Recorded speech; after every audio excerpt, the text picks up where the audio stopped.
This is amazing. This is so great. You know, I have, actually I knew Peter Block from several years ago. He's the hero here in town for me in Cincinnati. So if you don't know Peter, get to know him. He's a resource for everyone. And let me tell you a little bit about myself. I live on an island north of Seattle in a town of about 1,000 people. Lived there for many years. I grew up in Minnesota, small town next to a lake. And, you know, it was in I grew up in a bungalow with a wraparound porch overlooking a lake with neighbors all around. It was built in 1894, and there were other houses built.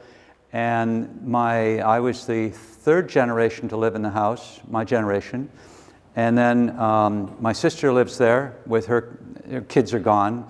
But then the grandkids come back, so that would be the fifth generation in one house in a neighborhood. And so I have an unusual experience of being in a place that has continuity over 120, 125 years in one place. And so I grew up sitting on the porch in the summertime with neighbors dropping by. The chatter going on with the parents and the grandparents and the great aunts while kids are off free range playing. And we'd come back and they'd still be chatting away and going on. And I remember stories of my grandmother when she was a teenager living in the house, because that was where the upright piano was. And so that was before radio. And so the teenagers would gather around and they'd sing songs, and they would gather at the dock because that was where it was happening. And I had this, it's like, well, everybody has this. But I went off into the world and realized that people move every 7 years on average. And the neighborhood that I grew up in, there's a half block behind us that was the place that I loved to play, a forest. My dad built forts there. And, you know, my grandfather was there, and he'd have trails through it. Well, when I went off to college, an estate took the land and sold it and developed mediocre 1960s garage-fronted homes, just wiped out what was there, and took the creek and straightened it out, get it out of the way. And that hit me so deeply. And that, in many ways, is my passion. Fire's my passion, because I see what was, what is then, and what it can be. My imagination leads me to places that I know that we can do together, places that are alive, beautiful, that bring people together in engaging ways, that helps us be home, helps us be a community together. And when we're home, when we have a safe place, we begin to resource ourselves, and then we look to ourselves to offer what gifts we have to the world. The world is more frenetic, it's farther apart, tied by automobile. It doesn't have to be that way. And I think through the efforts of Yard and Company and Peter and others around, we're envisioning a world that is connected, that is thriving, but thriving from individuals coming together in community. So that's a lot of what fires me up. I'm trained as an architect, and of course, architecture, you think of artifact, you think of buildings. And I have come to, in my years of building buildings and looking at things, realizing it's how buildings help shape space, which help augment conversations, which help augment a sense of connection. And so I'm really interested as I'm designing the places, be it public space, be it pocket neighborhoods, be it house, be it garden, my antenna is up for how it affects people and what their openness is to what we want to do together as a great community. So the town that I live in is, as I mentioned, on Whidbey Island. We're about 1,000 people. And it had a zoning code that was adopted probably back in the 1970s. And it was typical zoning America. Lots, no alleys, houses, broad garages, grand portico. And while there wasn't much development happening, at one point in the 1980s and 90s, there were a lot more people moving to the island. And the lots that were being built out were built out in typical suburban pattern. And the houses were pushed to be larger, garage fronted, as I said. And I realized that they're not meeting the needs of a lot of people. 60% of people in our community were 1- and 2-person households. Empty nesters, single women, just folks just getting started out. And yet the architecture and the zoning and the policy that supported that was not supporting that segment of our community. So I was on the Planning Commission at the time, and with the planning director brought in an idea that the idea was there had been overlay zone. You could build twice the number of homes if they're small, oriented around a commons, and parking is not in your face. More things than that. That was the first cottage housing code. It turns out that that became the model for hundreds of codes in the country since there's probably 1995 when that happened. The code got into place, and I was giving a talk at that time to a group of builders and developers and architects and designers in Seattle around how to design small houses that live large. And because that was my focus for 15 years. It was my passion. I loved working closely with builders, sometimes building myself, to make houses like that hold us well and fit within the surroundings that we're in. And a fellow that was in the audience came up afterwards and he said, "You've got what I think is the only code of this type that I've ever seen. You're in Langley, so I want to come up and talk with you." So he came up and we spent the afternoon together, and by the end of the afternoon we became development partners. And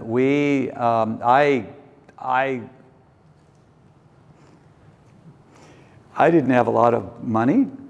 We ended up somehow or another borrowing more zeros than I'd ever seen before, and we bought 4 lots, and we set out to do something like this. I'll show you pictures of it. And so he was a developer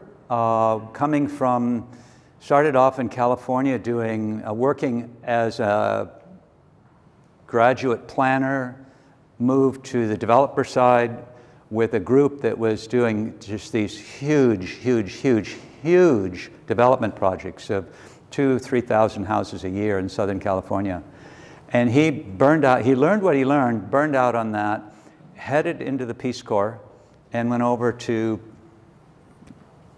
Pakistan or somewhere like that, and ended up being over there for 5 years and learned and helped people do engineering in small towns and make things work. Came back, started a nonprofit housing company, and was doing nonprofit housing, and got fed up with bureaucracy of dealing with subsidized housing and all the strings attached.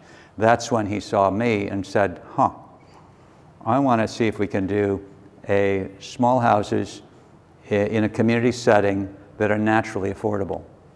And so that's what we set out to do. So I'm going to do a round of slides which describe some of the understandings that I have come to as I've been working through this process, and try to get out of your way here. If there are questions along the way, great.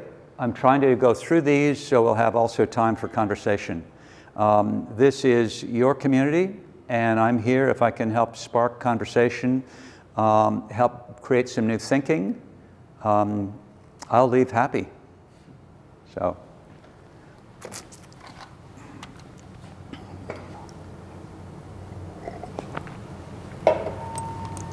Let's see if this moves here.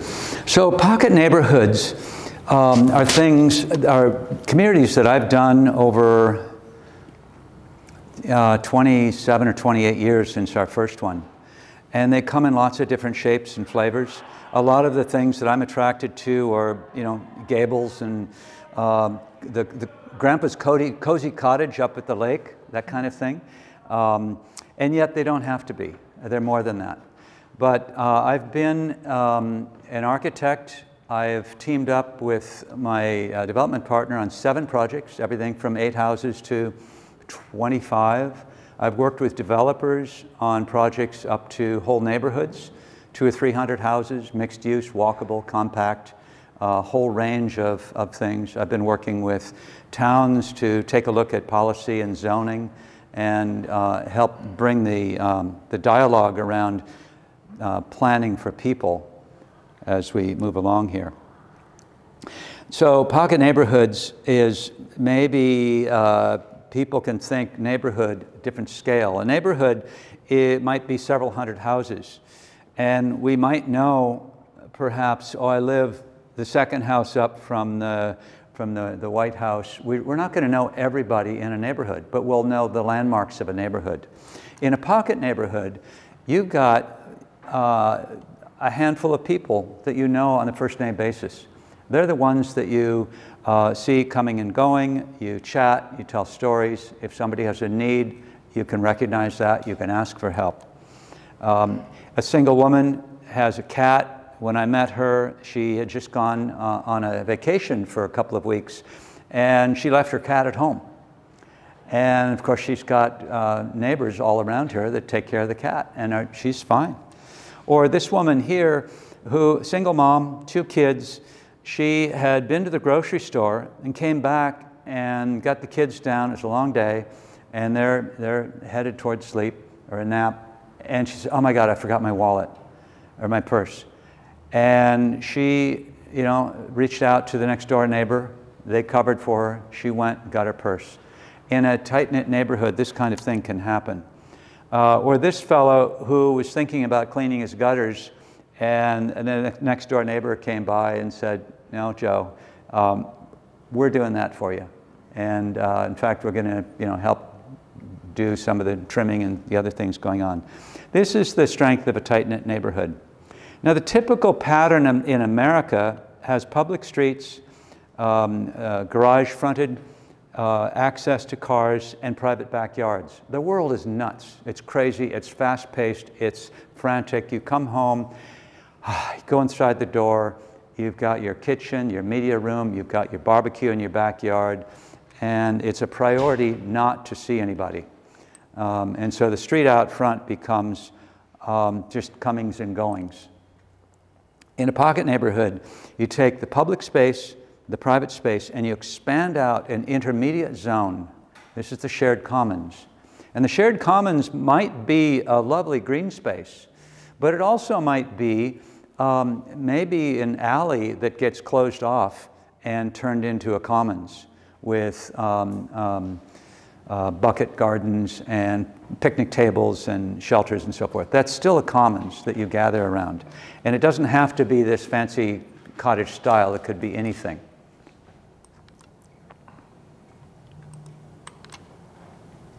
So these are places where you're walking home or you're walking by and there's a chat that happens.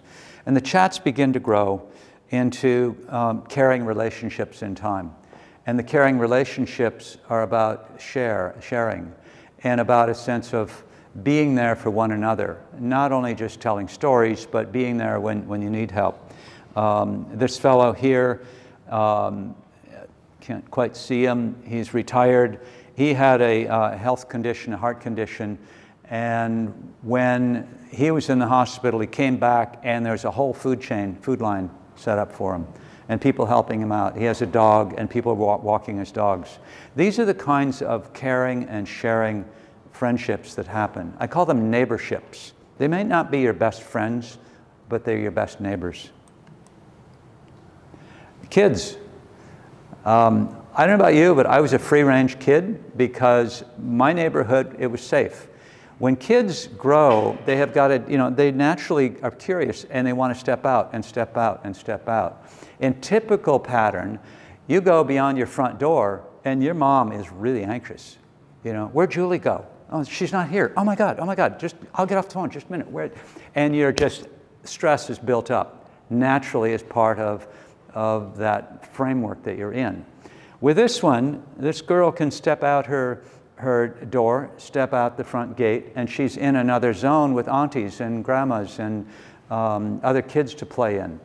Not planned play. You don't have to have your mom chauffeur you or your dad chauffeur you somewhere. The kids are free play.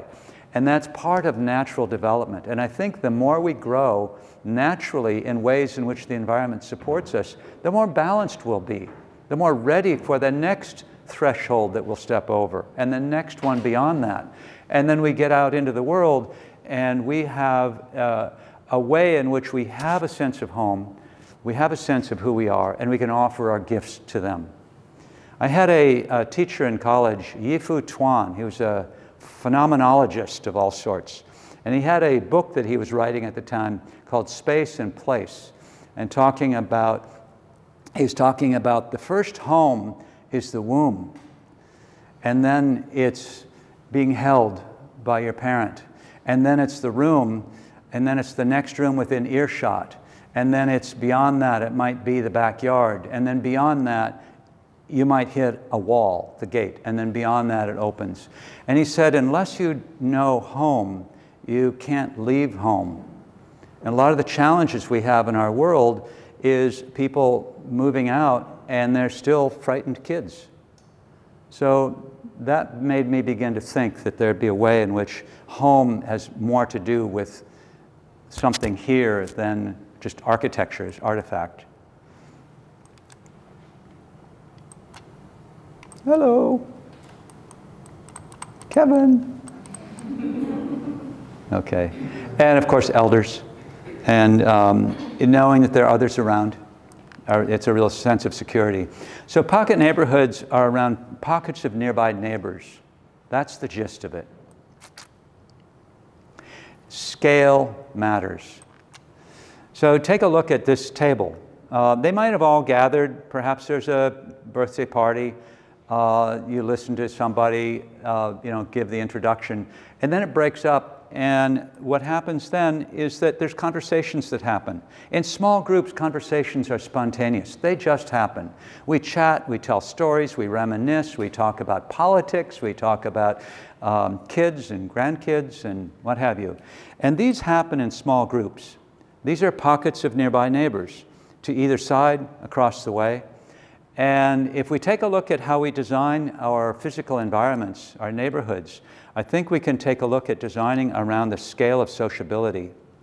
So the scale of sociability is having places for a small number of people to gather, not 40 around a park, that's public space, but around this intermediate space where you've got 4 or 8 or 12. When it gets beyond that, well then create another connected pocket neighborhood where you've got a few people coming together in the same scale of sociability.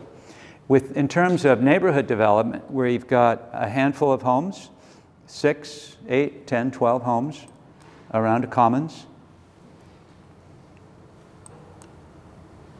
And when you've got more, you've got other pocket neighborhoods coming together.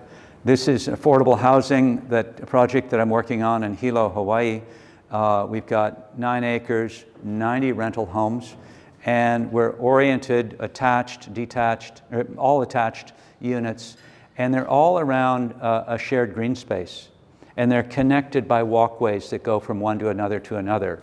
And parking is tucked in.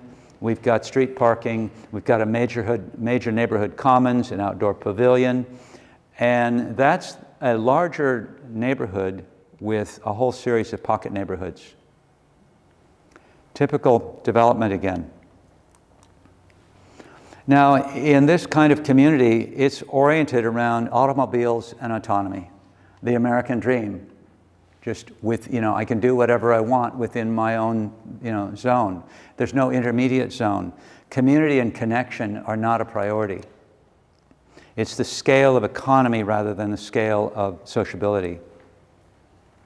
And you've got the street out front becoming a no man's land. It doesn't have to be. So, okay, great. We've got policy, if you are a planner and you're writing zoning code, you go, great, okay, or you're a developer, or you're somebody wanting to buy a home, or you're something like that, is the end of the spectrum around a hippie commune with everybody just being together, you know? I don't think so. So I began to think into this. I think we can say no to the kind of planning and policy that isolates people, where the automobile has the top priority. We need automobiles, put them in their right place. But there's a spectrum of sociability. And the first thing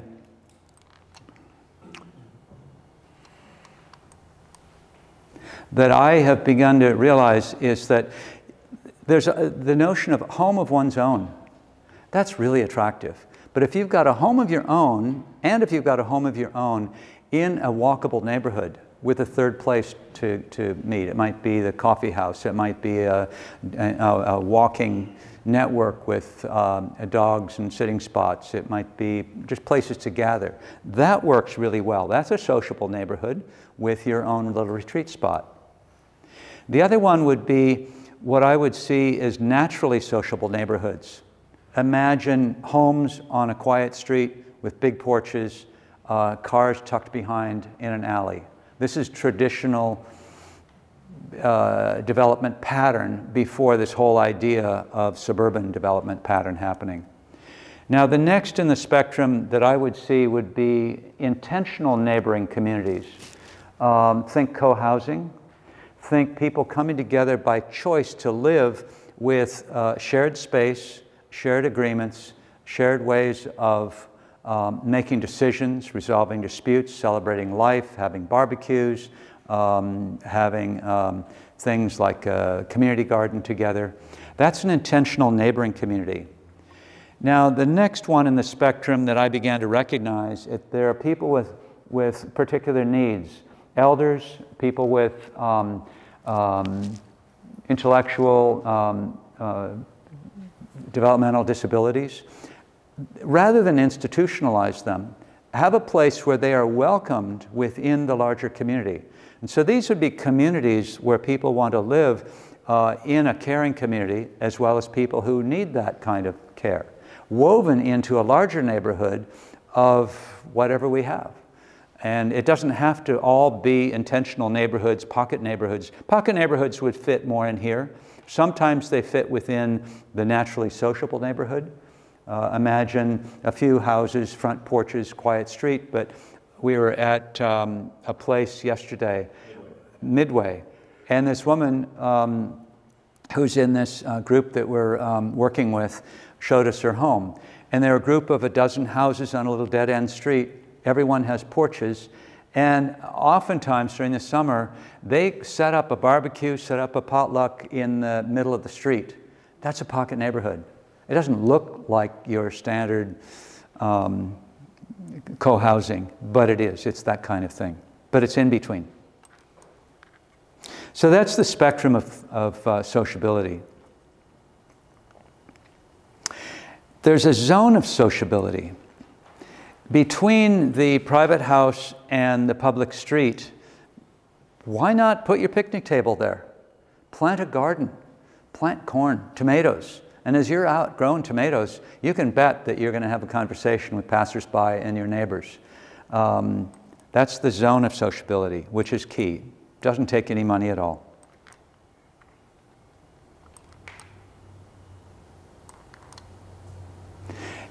Here's a design student, and they're mocking up, they live here, and they're mocking up a spot on the corner, a little sitting bench, little library cupboard, and a notice board. This is within the zone of sociability. The zone of sociability is the place between the sidewalk and the front door. It's the large porch. It's the places to gather.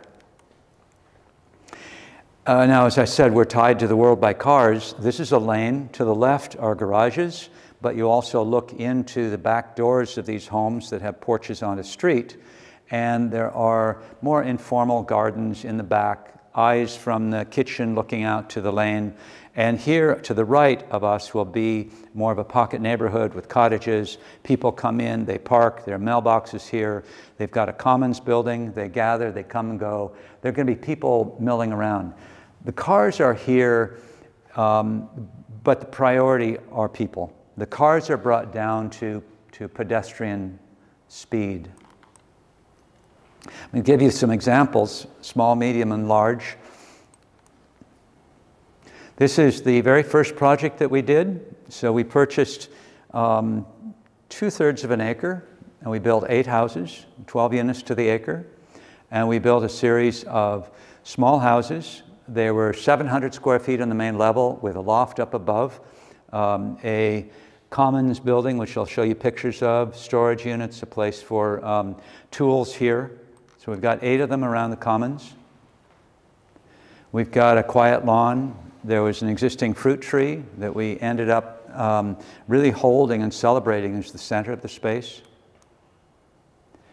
And people moved in, and this is the kind of thing that would be happening naturally. Room-sized porches. Porches are great. They're part of the interior space. They're the cheapest space of the house if they're used. If they're not used, it's a waste. So don't do that. Use them, but make them big, make them work.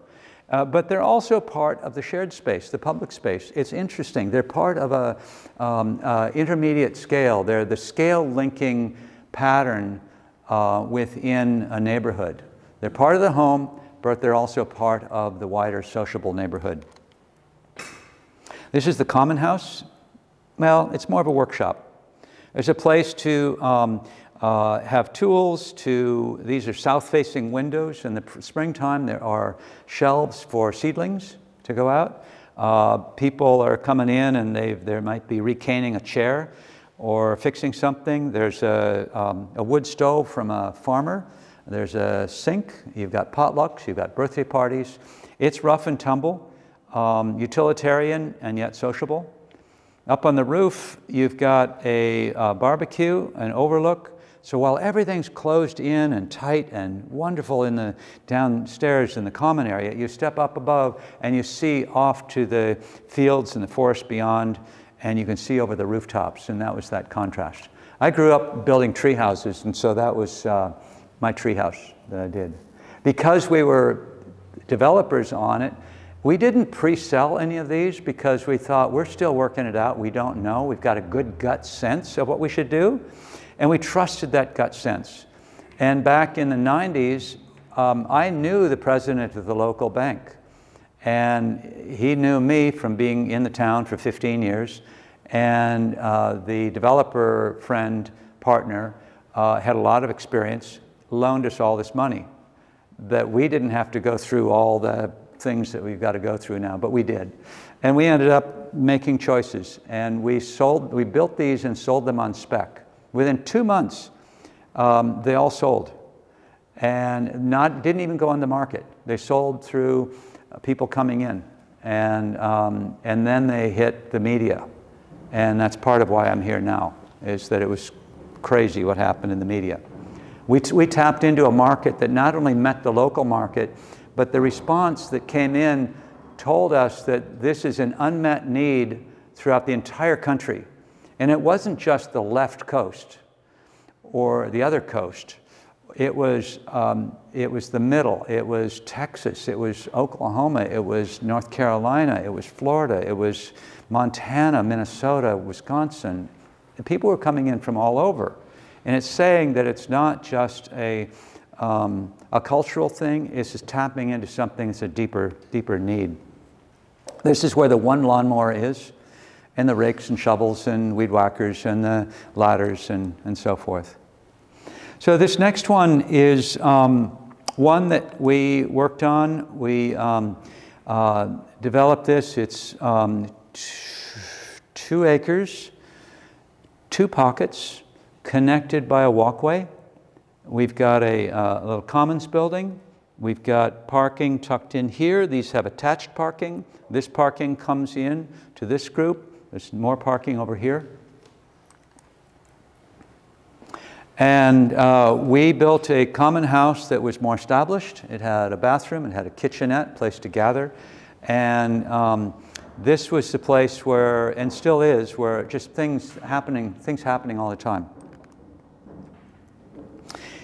Pocket neighborhoods, because of how they're designed, have flexibility in terms of layout. So we saved, I think, 70% of the trees on the site. We worked around them because of the way that we could design the pockets.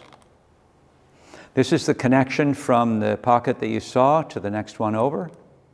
The houses were 1,500 square feet maximum. You've got the code that we wrote actually for the community, for the town. The community had a demonstration policy. It said for the next 2 years, we're going to welcome developer, architect groups to write their own code. We're going to possibly accept it, test it, one-off. This isn't policy for everyone. So Jim and I wrote a code that said, okay, for homes that are less than 1,000 square feet, you can do twice the underlying zoning in terms of numbers. If they're 1,500 square feet, you can do 1.5 times, not double. And so we had 1,500 square feet down to about less than 1,000. And so we had a mix because we felt that if we've got a mix, you've got families rather than just small homes for 1 or 2 people. So you've got a mix, and we felt that that was positive for the community. This one, there's a woman that came up in the community meeting with the city, and she was really upset. She was over 80. She was a little frail. Her daughter was saying that she needed to move to a place where she's safer. She's been here for 40 years, didn't want to leave the neighborhood, and she was really upset that developers were coming in and just creating homes that she could never afford and she didn't even want. And I said, well, we love small houses, and we'll try to make a place. So her name was Betty Lou. So we named this in our office the Betty Lou cottage. And turns out that when we went along to build it, develop it, Betty Lou never showed up. And I don't know where she went, but there was a woman with disabilities that moved in here. And so her family helped create gardens through here, and it became a wonderful place for her. Same building, 2 bedrooms. We called it the Betty Lulu. So we've taken these houses like this, and because we've gotten so much feedback from people calling in, they said, I love that. Is that available? Well, we have our Good Fit collection with the Betty Lou, the Betty Lulu, the Betty Rose, the Betty May, the Betty Jane. That collection, we've got the Erin, the Elderberry, the Elwha, we've got all of those. So we've got a whole range of house plans that are ranging in size from 400 square feet to probably 1,500 square feet, maybe 1,800. This is a larger project that I'm a part of right now, the Coles Valley neighborhood. And in a larger neighborhood, this is 17 acres. You begin to see, this is an illustrative plan of what this could be, with a neighborhood center, makers workshops, public trails, multifamily, affordable homes, preschool, tiny house village, triplex. These are live above worker spaces. These are standard homes with backyard garages and live-abovs, and community gardens, parks, dog park. This is what you can do at a larger scale. So we took the larger development, we broke it up into 7 sub-neighborhoods. And within the 7 neighborhoods, you can see the center green spaces. This is the center commons. And you've got then a smaller number of homes coming together around this. We have identified the wider county road. You've got the neighborhood street, and you've got lanes and alleys through here, and then a network of walkways. And they fit together as a whole pattern. When I'm doing planning, I think about all the different road types and street and alley and lane types, and begin to call out the development patterns for each. No driveways off the neighborhood street. The driveways would happen in back, for example. This is one of the neighborhoods, kind of in between your pocket neighborhood and a naturally neighboring, naturally sociable neighborhood. We've got rental housing combined with individual homes opening up onto a little neighborhood park. And within the neighborhood park is a barbecue and a tool shed. And there are homes for aging in place. These are 2-bedroom, single-level, no-step homes, all accessible. And these are the more standard homes for families that would have large porches onto the sidewalk, onto the street. And then in back, there'd be garages with live-abouts and opening onto an outdoor space with a community garden. So pocket neighborhoods, we've been criticized that when we build these, we might offer them for reasonable prices, but they're so attractive that they keep on gaining in value. Oh my God, in Redmond, right near Microsoft, the one with the classic green and the one with the Betty Lulu is, there's a house that sold 1,000 square feet for $1.4 million a month ago. Oh my God, just drop jaw. How does this serve most communities? We design things that are so beautiful and there's so few of them that the value just keeps on going up.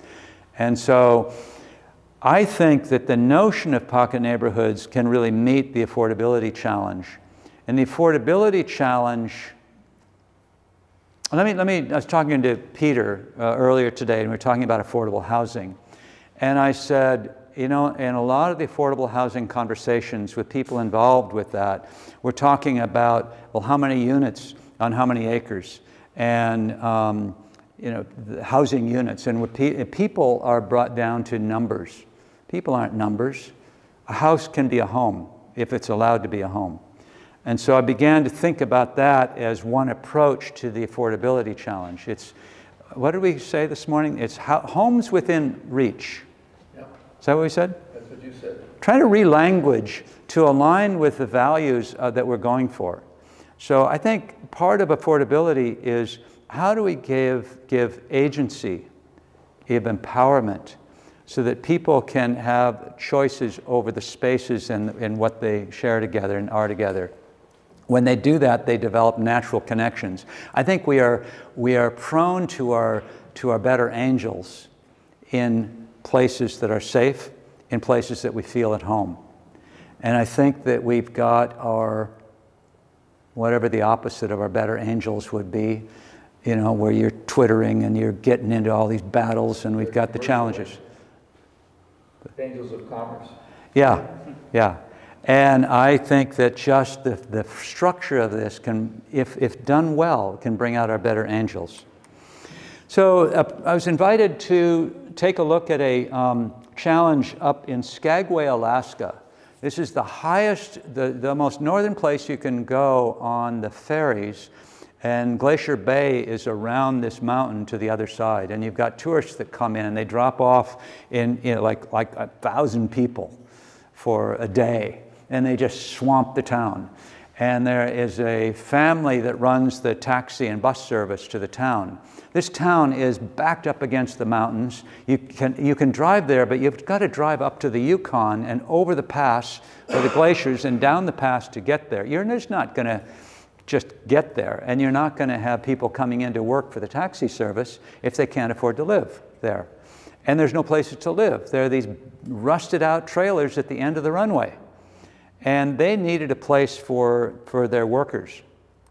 And they ended up buying 2 lots in town with a dilapidated home that they had to tear down right within town. Here's where the ships come in, here's the downtown, here's the site. And so what we did was to create on 2 lots, 2 buildings. We have a triplex. We've got 2 1-bedrooms, 1 2-bedroom. And on this one, we've got what I call a micro-suite house. When you think about definition of a dwelling has living space with permanent cooking facilities. If you've got 1 cooking range here, tied into the 220. But these are suites that have kitchenette, no stove, a sink, refrigerator, a bathroom, a little studio. Everybody has a porch. Everybody has storage. That's one house. I'll show you that in a minute. This shows the property line going right through. There's no, there's still 2 lots. This is the triplex. Here's the micro house. Porches, layering, common space, cars that are connected but not in your face. And here you'll see the layout for the common house. This is on the street side. So you've got a house that might be the traditional house for that part of the world, that has faces, that has porches toward the street, but also has a porch toward the common area. And here you'll see the 1-bedroom, 2-bedroom here. The next one shows the more detail of the micro house. So you've got a shared commons with a larger living space, big table, the laundry. There's not enough room for laundry in each of these, and why have 6 washer and dryers when you can have 1? A place for people to bring their kayaks and their bicycles, and some tool storage, a big porch. So this is technically one house. This is in our town. It was a duplex that was purchased by a local housing group. And what we did was to take a look at how the duplex could be a place for a family, a common area, storage, and then we've got a transition for people moving out of not having a home to having a home. And they're here, they can be part of here for as long as they want, but it can also be a transition to purchasing a home or renting a home elsewhere. So you've got pockets around sitting spots or a little fire spot. And you've got bicycles, tools, recycling, play spot. The common area here looks onto the play area, picnic table, a lawn. Same pocket neighborhood concepts in a setting that really welcomes that end of the affordability need. Trying to do a small house, 12 feet wide. This one is 22 feet long. Bathroom, loft up above, living space. Trying to look at how do you live well in 264 square feet. Okay for one person. Stretch for 2. So we've been talking about all of this, and it really helps, I think, when we name what are the key design patterns. And I'm finding when we've got developers and even architects working on this, they may get the idea of, oh great, you've got houses around a commons, but they're missing some of the patterns. So I try to name them and put them forward. Scale of sociability, which we've talked about. Shared commons, pretty obvious. Common buildings and gardens. Well, you know, it might just be a place for a fireplace or a barbecue, or it might be a shade shelter for a hot area or for rain. It might be a community garden. It could certainly be shared tools. If the budget can allow, it would be a 4-season building. We've done other ones where they've got a shared guest room, bedroom. So the houses can be smaller, and that extra 3rd bedroom, you don't have to have a 3rd bedroom in all the 12 houses. You can have a 2-bedroom house, and there's the opportunity for having another bedroom out here, or maybe a place to gather the 15 people for the birthday party, and you can't do that in your home because it's smaller. A room-sized porch. Layers of personal space. So community is great. Too much community can be suffocating. It's just in your face. So we take a look at having layers of personal space. Between the sidewalk and the front door are 5 layers. You've got a low hedge, a fence that's low enough that you could step over. It marks a territory to the private yard. Beyond that is the frame of the porch itself, and then the door. Because the porch is less than 28 inches, you don't need a railing technically. But we put a railing in as a way of providing a little shelter. It's not like this. It's at a height that you can perch on. You can put a cup of coffee on. You could put a book on. Somebody walks by. They're not just like in your face. You're not exposed. You've got some enclosure. We provide flower boxes. Yeah, they're cute. They're also another layer of space. They're an expression of who you are.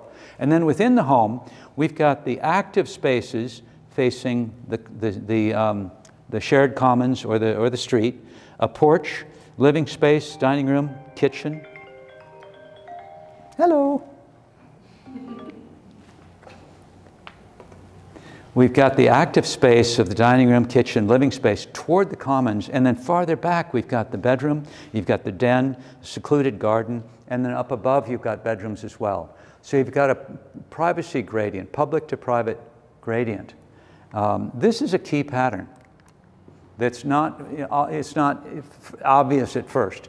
Here's another one that to me is really an important one, nested houses.